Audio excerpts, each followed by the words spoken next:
Hello everyone, in today's video I am going to teach you the paramount, the most necessary steps that you have to take in order to begin your healing journey after losing your athletic profession, okay? As an ex-professional athlete, I have been through a very, very long and extensive process to not only beginning to heal, but actually feeling healed and feeling like I know myself and actually being capable to find my new purpose, which is just as fulfilling, if not even more fulfilling than what I used to do. And I want to say right now, before we get into it, if you have just lost your career, whether you got injured yesterday, you got injured a week ago, you had to retire a month ago, maybe it's been a year, maybe it's been a couple of years that you have felt really lost, anxious,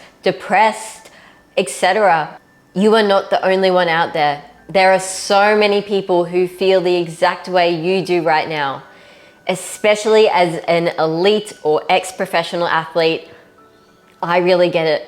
I really resonate with you. And it brings me so much passion and meaning to literally even just make this video. Like, even if it just gets one view, I know that it's going to help that one person so much. And you know, I know that's not going to get one view. I know that because it's so incredibly valuable. But I want to start off by saying that, you know, especially those of you who may have done a bit of psychology or counseling or stuff like that, science in general tells us as ex-professional athletes that in order to feel fulfilled again and in order to feel like satisfied and like we have meaning and purpose on the planet, that we just have to find a new purpose and we just have to start a new career.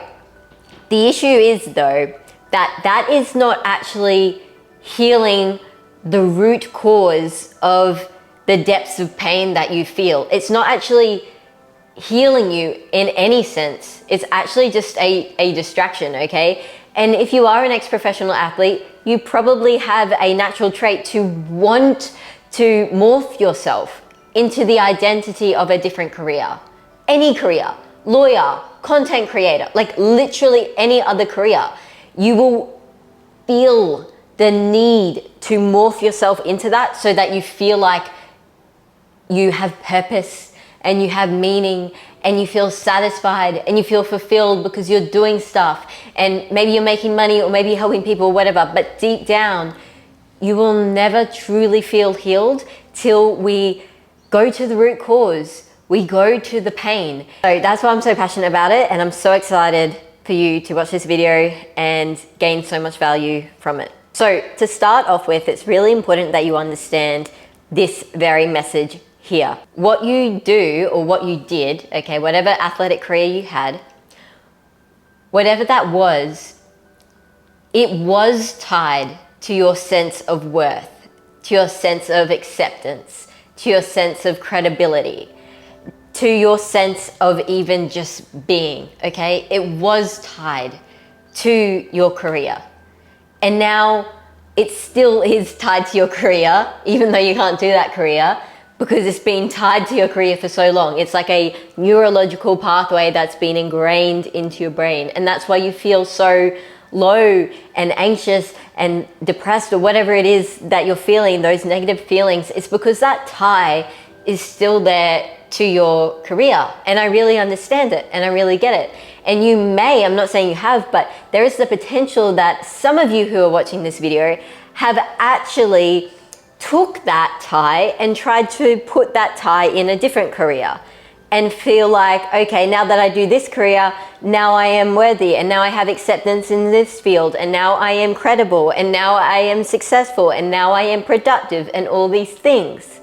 But deep down, there's still that pain. There's still that loss of identity. There's still that grief of not being able to do your athletic profession, which you loved so much. Now, before we get into the step-by-steps, there's one more really meaningful, important message that I want you to take away from this video, which is that whilst you might tie your worthiness, your acceptance, your success, your credibility, your approval to that career, it doesn't mean that that's what you should have done. In fact, you shouldn't have done it. Whilst it's not your fault that you thought that way, I'd thought that way for decades of my life, you shouldn't, because it's not true. It is not true. You are worthy not for what you do. You are not accepted for what you do. You are not credible for what you do. You don't even need to do anything to be worthy, to be accepted, to be successful, to be credible. You don't actually need to do anything, because you are worthy and you are credible and you are successful as the way you are. Just like, imagine a baby. Did that baby have to, even you as a baby, did you have to do anything to be worthy? Did you have to do anything to be accepted? Did your success as a baby even matter? Did your sense of fulfillment come from doing anything? Or were you just a baby? You were just a baby. You are worthy just because you exist. You are worthy just because you are. The issue is, we then go into this world, especially with the way that society is wired. Maybe parent figures were like this, or maybe siblings, or maybe family members were like this, where there's this pressure that in order to be accepted, in order to get approval, in order to feel successful, it's based off what other people think of you. Or it's based off numbers. How many goals did you get? Or it's based off what, company or football team, rugby team, basketball team you got into, right? It's all tied to these external things. And then on top of that, your coaches throughout your life would deem you successful if you won the competition, right? Or they would deem you successful if you were competing. And then if you weren't competing because you were injured, then you probably felt like you were lacking in some way, or that you were failing in some way. But the thing is, all of this just simply isn't true. It's just a story that you have been told by coaches, by potentially family members, by potentially friends, by potentially your competitors. It is a story that has been wired into your brain, but that you have also accepted, most likely unawareingly. You've accepted this story completely unawareingly, especially if you were a child athlete. So it all starts here in the acceptance that you don't have to do anything to be deemed worthy. You don't have to do anything to be deemed successful. And your sense of fulfillment and all these things was literally tied to your career. And whilst it's not your fault, it's a story that you have accepted, okay? Now let's get into the 4 main and most common beliefs that are impacting ex-athletes from not being able to heal, that are impacting them to still feel very negative, to still feel really low, to still feel like they don't really know themselves, to still feel like they can't find a meaningful purpose out there in the world now that they've lost their career. And that is one of the issues, again, is that science, psychology, etc., they just tell you like, oh, you need to go and find a different career, or think about something you were passionate about and go and do that, and then you'll feel fulfilled and then you'll feel satisfied. But deep down inside of you, you still miss that career.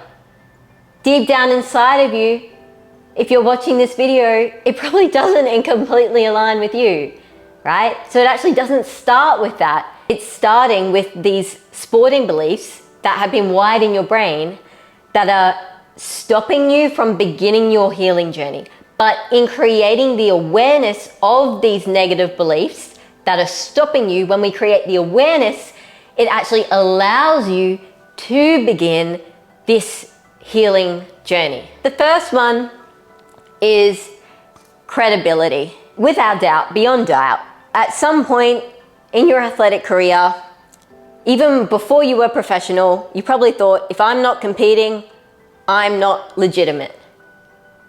Or if I'm not in this particular training facility, I'm not legitimate.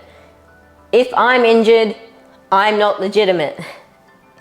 If I'm not paid XYZ amount of money, I'm not legitimate. And you tie your sense of credibility to whether you are doing a good job at your career or not.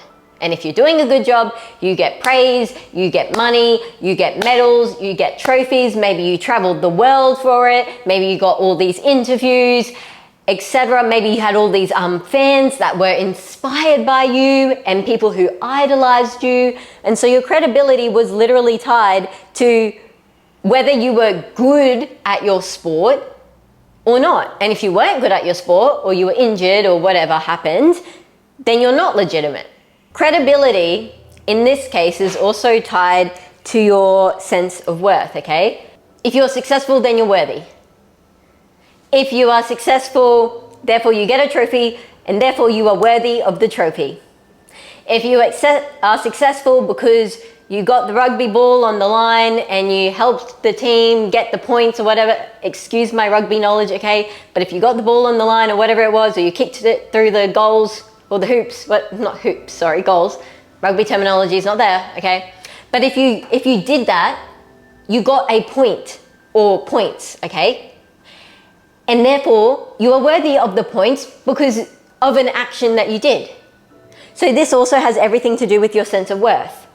If you got a goal, if you got points, if you helped the team, if you got into the next level, if you got promoted or whatever it was, then that is because you are worthy of that. And if you didn't get that, if you didn't get into the next level, if you didn't get into your dream company, if you didn't get into your dream team, if you didn't get the right time when you were running or sprinting or whatever it is, or you didn't get a fast enough time when you were swimming, then therefore you are not worthy of being a successful swimmer or a successful anything, right? So you can see how the credibility is completely tied to your sense of worth. This sense of credibility is also going to impact you if you have a feeling in your gut that you still want to work in the world, okay? Maybe you want to be a coach, maybe you want to be a teacher for your sport that you loved, but maybe deep down you don't feel worthy of doing that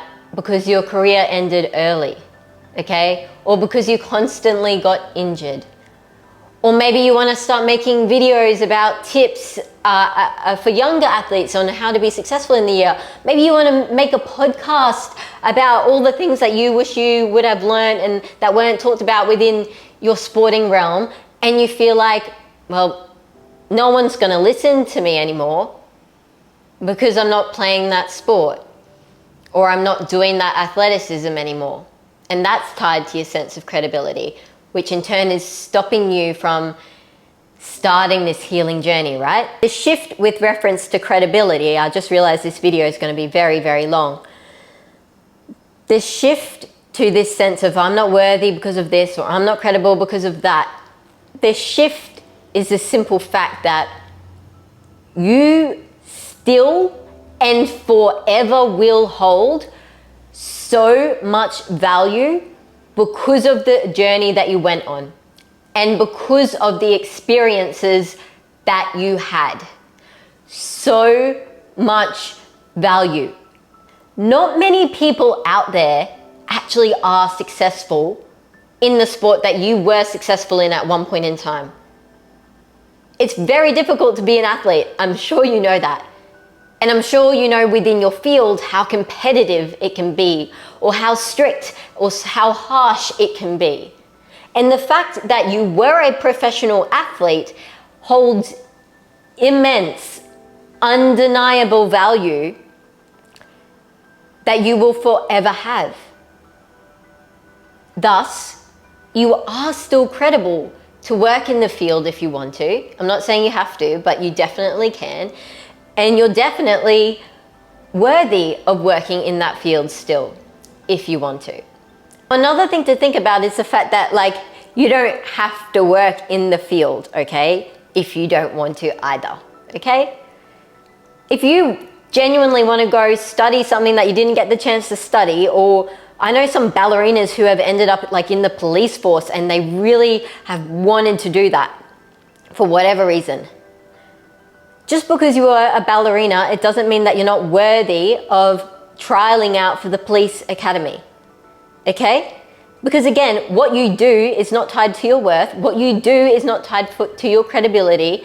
And you are worthy of acceptance. You are worthy of being successful in whatever you want to be successful in simply by being yourself. Again, imagine yourself as a baby. Did you have to do anything to be deemed worthy? Did you have to do anything to be deemed credible? Like, oh, were you a credible baby? Of course you were a credible baby. You didn't have to do anything to be credible. Okay? You didn't even have to have nice, like, baby clothes to be credible. Even if you had, like, maybe not heaps of baby clothes or secondhand baby clothes, does that make you a less credible baby than your older brother or your older sister? Like, no. You just are worthy and are credible because you are. You exist. And forgive my words, but you are God's creation. You were put here on earth, on this planet, for a reason. You were put here because you are worthy of being here. Perfectionism, okay? At some point in your life, when you were an athlete, I'm sure you would have thought anything less than perfect is failure. Anything less than perfect is failure. If you don't hit a certain time in your swimming, whatever it is, you failed. You probably had coaches tell you, fail, fail, fail. I know for me in the ballet world, we were told some pretty harsh things like, you're shit, that was shit, that was shit, that was shit. Okay? So if anything you did was less than perfect, you failed. All right? And here's the issue. Now you've lost your career because of an unfortunate event, injury, maybe it's simply retirement. And now that you are less because you are not an athlete, maybe you feel like you've failed. Or maybe a surgery didn't go right, okay? For me, it was surgeries that didn't go right. And I thought, okay, the surgeries didn't work, therefore I failed. Did I really fail? Or did more so the surgeon fail me? Right? And even so, the point here is that there is no such thing as failure, okay? I know that you have been told so many times that that was shit, that didn't work, try again, that wasn't good enough, you failed. I know you've been told that, okay? But all of those words that you have heard for years on end aren't failing. They aren't failures. They were lessons. They were teachings so that you could be better and improve as an athlete. Here's a little insert of my own experience with this. Recently, I did this meditation. I'm not going to get too off track, but I did this meditation and it was about abundance and digging back into specific beliefs that I wasn't even aware I had, because a lot of these beliefs you have in your subconscious part of your brain, which is the part of your brain that holds on to stuff really well, but you're not aware of them, okay? Whereas your conscious beliefs, you are very aware of. So some of the things I'm saying to you, yeah, you might be aware of and you might be able to resonate with, but some you might not be able to because they're in your subconscious brain, okay? And this is how I also started to heal even more, was through meditation, because when you meditate, you can pierce your conscious mind and go into your subconscious mind and basically reveal all these inner beliefs that haven't been serving you and that have been blocking you from healing. One of them for me, which is with reference to failure, was that I never get back what I put in. Okay, so for all of my athletic life, and I'm sure yours as well, you tried so much. You sacrificed family, you sacrificed relationships, you sacrificed maybe even your academic education. Like, you worked your butt off to be successful. You worked your butt off to even be a professional athlete. You know, so did I. But then I was on the cusp of getting into, you know, my dream company, and I was even told by this coach who never really tells you like positive things, right? And one day he pulled me aside and said, you should really, you know, audition for this because, you know, I think you're going to get in. And that meant the fucking world to me. It was crazy. I was like, oh my goodness, right on the cusp, okay? And then I lost my career because of these unsuccessful ankle surgeries. So I had this belief that I never get back what I put in. Over a decade of my life, everything I put in, I didn't get back, which is a sense of failure, okay? I didn't get back what I put in. That was a subconscious belief that I had. And I'll talk about this more so towards the end, but basically the healing starts also with shifting these beliefs when we become aware of them. And I had this crazy transactional shifting of this belief where it was like, not everything you do will be transactional, okay? Just because you put effort in, it doesn't mean that you're necessarily going to get something out of it. Not everything you do will be transactional. Life isn't always fair. But in saying so, even in the experiences of something being unfair, okay, I deemed the fact that the surgeon, you know, kind of didn't heal my foot and that the surgeries didn't work, I deemed that as unfair. Why would the world do this to me? Why would the surgeon do that to me? That is so unfair. I didn't do anything to be deserving of having a bad foot, okay? Even in the experiences of something being unfair, these are lessons, teachings that are actually serving you, guiding you down your most authentic path. That is not toxic positivity or anything like that. That is a genuine belief that I had that I never get back what I put in, which was also blocking me and stopping me from healing and finding my new purpose and creating a new really meaningful purpose, that I realized when I shifted it, it was actually a lesson. It was actually a teaching. It was teaching me that not everything in life is fair. Yes, through a very painful experience, that is a lesson that is so deep and meaningful. It means that I had also another belief, not to get too off track, but I had another belief that what I put in should be what I get out. When that's not necessarily true, right? And it showed up in my relationships. I'll put in so much effort into a relationship, but therefore I expected something in return. I expected them to put just as much effort in. When the case is, that isn't always going to be the case. You can't control people to put in as much effort into you as you are putting into them. That's up to them, right? So this was a lesson. And this is where we start to heal when we shift these beliefs. But I don't want to talk about too much about shifting. I want to make you guys aware of beliefs that are stopping you, blocking you from initiating your healing journey as an ex-professional athlete. So the next one is imposter syndrome. I don't belong here, which is also tied to your credibility. But basically, if you are an athlete and you're successful and you help the team get good numbers, or you get the ball through the hoop enough times, you belong there. But if you never get the ball through the hoop, you don't belong there, okay? Which is a sense of imposter syndrome.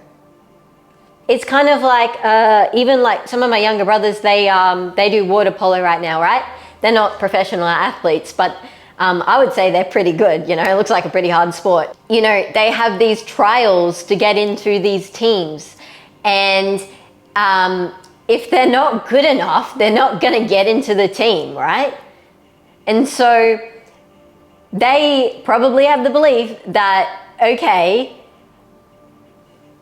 I belong here because I passed the trial.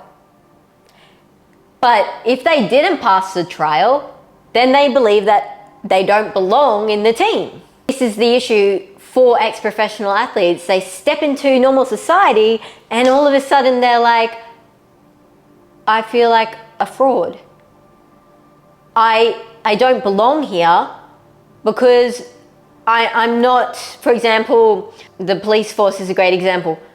I don't belong here because I'm not a policewoman, or I didn't do all these years of study. I don't belong here because I was a ballerina, and part of me still is a ballerina, right? And so you have this sense of you don't belong anywhere else except in that world. The issue here lies that without your sport, which was your sense of identity, you fear that you are not good enough to be in any other space, right? Because all you were told you were good enough to be was linked to your credibility. It was linked to your sport. So now you have this sense of fear that you're not enough, and you literally don't belong in any other field.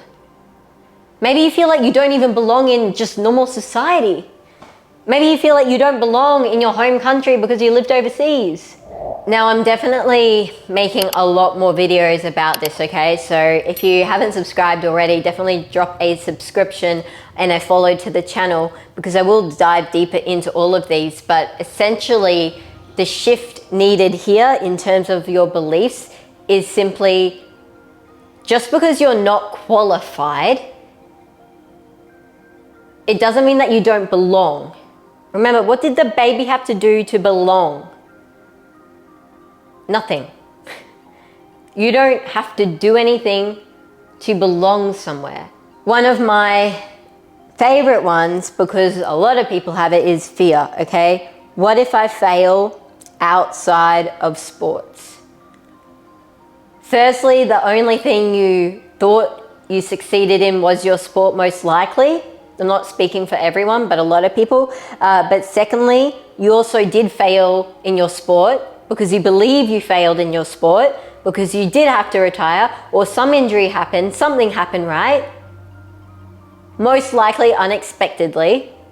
So you deem yourself as a failure, and therefore you feel like you failed in your sport. And so you have a very strong sense of fear that you're probably going to fail in whatever else you try. And you keep asking, what if I fail outside of sports? What if I fail at university? What if I fail at literally anything? Being a dad, being a mum. Because something you put your heart and soul into for years of your life, that you loved and that you adored, you believed you failed in. And again, you didn't fail. Anytime a coach or anyone told you that you were failing were lessons and teachings, firstly. And secondly, just because your sport was taken from you, or just because you had to end your sport for whatever reason, it doesn't mean that you were a failure. It does not mean you were a failure. If anything, it's a new chapter, and it's a new beginning to a new chapter of your life. Okay? It does not mean you're a failure. No professional athlete can be a professional athlete for 100 years, right? No one can. Like, our bodies, that's why the athleticism is so aspired to, right? Our bodies aren't built to be a rugby player from the age of 10 to 100. Like, it just doesn't work that way, does it? This fear of failure keeps many ex-professional athletes or ex-elite athletes, whatever you want to call it, it keeps so many of them stuck, and nothing changes in terms of a positive way in your life because you are afraid to start over. You are afraid to even read the next chapter of the book. Maybe you're afraid to even turn the page. Maybe you're afraid to be bad at something. Or maybe you're afraid of not living up to other people's expectations, okay? Maybe mum and dad had really high expectations for you to be successful as an athlete. Or maybe you had really high expectations of you being a really successful athlete. Or maybe certain coaches had really high expectations for you to be a successful athlete because they saw so much potential in you at first, and then maybe other coaches saw how you were succeeding and how you were doing really well, and that you were becoming more technical, and maybe you even had a professional career where fans and all these people had so much high expectations of you. And therefore, when you got on the footy field, or you got on the stage, or you got onto the basketball, I don't know, basketball room, whatever you call it, right? When you got there, you felt like you could feel everyone's expectations of you to do really well, right? And so you've lived with this fear of, I have to live up to other people's expectations, or you have the fear of, I also have to live up to my own expectations. I really want to reinstate here that this fear is so normal, okay? And you're not crazy or, you know, out of this world to feel like that. You're not. I promise you, and it makes so much sense, you know, when you resonate with what you've been through as an athlete and what you did, and you reflect on that, okay? And it might be painful, it might be upsetting some of you, it might be bringing up some negative emotions in you right now. Maybe you feel some tightness in your chest, maybe you feel your heart racing, maybe you feel sick in your stomach. But the truth is, like, this is really normal. But also, the change also happens when you step out of this comfort zone and you push past the point that you don't need to live up to anyone's expectations. You really don't. You might feel like you need to, but you don't. What did the baby have to do to live up to mum and dad's expectations? The baby, the newborn, the one that was 1 year old or like 6 months old. What did they have to do to live up to mum and dad's expectations? Nothing. So again, because of firstly society, maybe mum and dad, maybe coaches, your environment, etc., it all adds up for you to believe that your sense of worth and your credibility and your acceptance and your success is all linked to what you do. And then on top of that, what you did as an athlete, you obviously were successful to some degree because you are an ex-professional athlete if you're watching this video right now, or you are an ex-elite athlete, right? So you really were successful to some degree. Maybe even to every degree. Maybe you were the best ballerina on the planet who's watching this video right now who just lost their career. Or you were the best rugby player in Australia who's watching this video right now who just lost their career because of, I don't know, maybe your Achilles got snapped or something, right?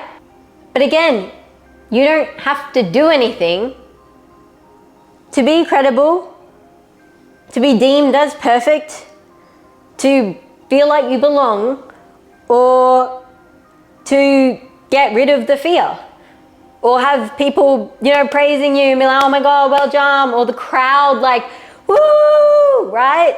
When I was a ballerina, the audience would like clap and clap and clap, and it was the most exhilarating feeling ever. And then, you know, you'd come off stage and people would want your autograph and people would want to talk to you, right? I'm sure a lot of you can resonate with this even if you weren't a ballerina, right? You don't have to experience that to be deserving and worthy. You are deserving and worthy for just being you. The start of your healing journey as an ex-professional athlete, to not only find who you are without your career, but then secondly, find your new purpose so that you are doing something that is meaningful and that is just as meaningful or even more meaningful than what you did. And trust me, it is possible. It might have taken me 5 years to figure that out, but I can stand here very proud with so much passion about what I'm talking about because it's true. You really can find a new purpose that is just as meaningful, or if not even more meaningful than what you did.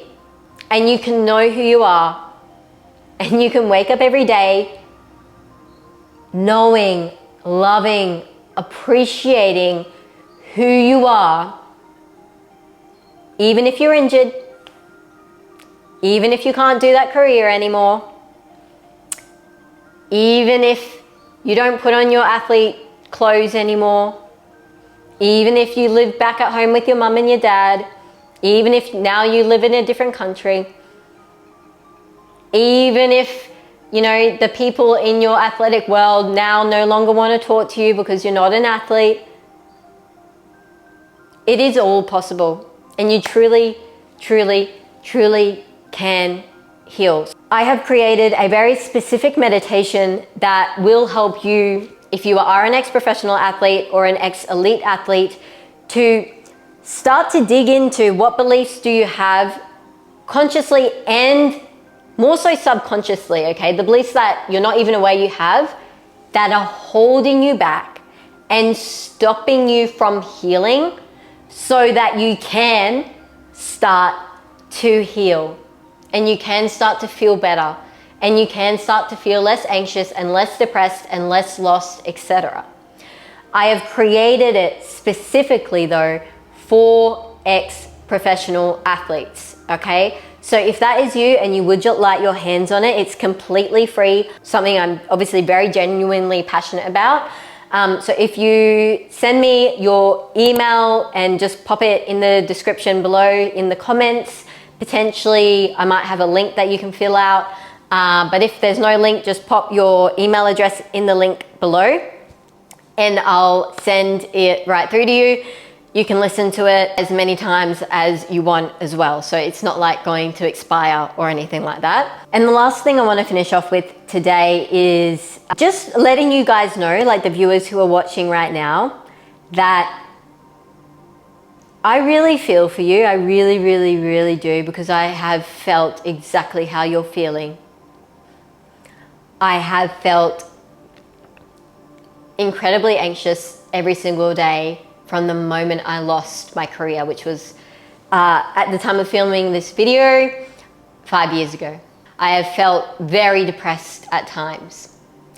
And I felt like I was constantly fighting at times just to kind of like be here.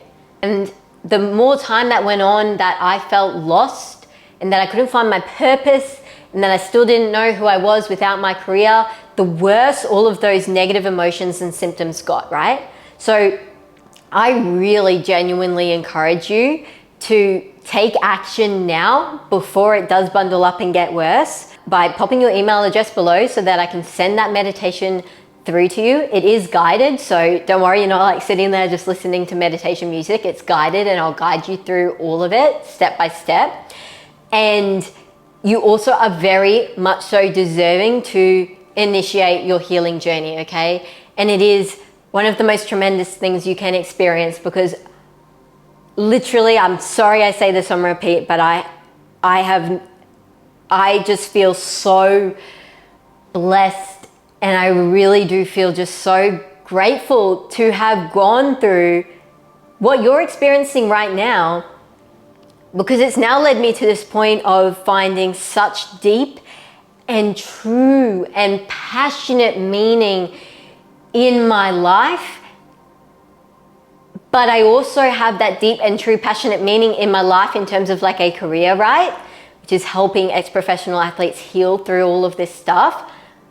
But I've also figured out how to separate what I do from who I am. So even if I didn't do this and I didn't create this video and I didn't create the meditation that you can get, even if I didn't do that, I would still know who I am, because what I do is not attached to who I am, okay? So that's it for today, guys. If you haven't subscribed to the channel already, definitely drop a follow, because you know, I'll be coming out with many more videos like this. If you like this video, let me know by liking it. Feel free to share it with anyone else who you know would benefit from it. And again, if you do want your hands on that free abundance meditation, which is created literally for ex-professional athletes to start initiating the healing and becoming aware of all of these beliefs, etc., just pop your email address below. Again, at this point in time, I might have a link for it. If there's no link, just pop your email address below and I'll send it through to you. And you know, you can listen to it as much as you want. I'd recommend you listen to it once a day. every single day. Not more than that in the beginning because it will overwhelm you. But if you do it once a day, every single day, you'll become a lot more comfortable with it, and you'll also bring up all these beliefs that just keep coming up, and you're like, oh my goodness, this makes so much sense. And the meditation also helps you shift those beliefs into a healing perspective as well, so you really do genuinely start to feel better. I do recommend you do it either first thing in the morning or late at night before you go to bed, but of course, you know, do what works for you given your lifestyle at the moment. That's it for today, guys. Thanks so much for watching this video, and I'll see you in the next one. Ciao.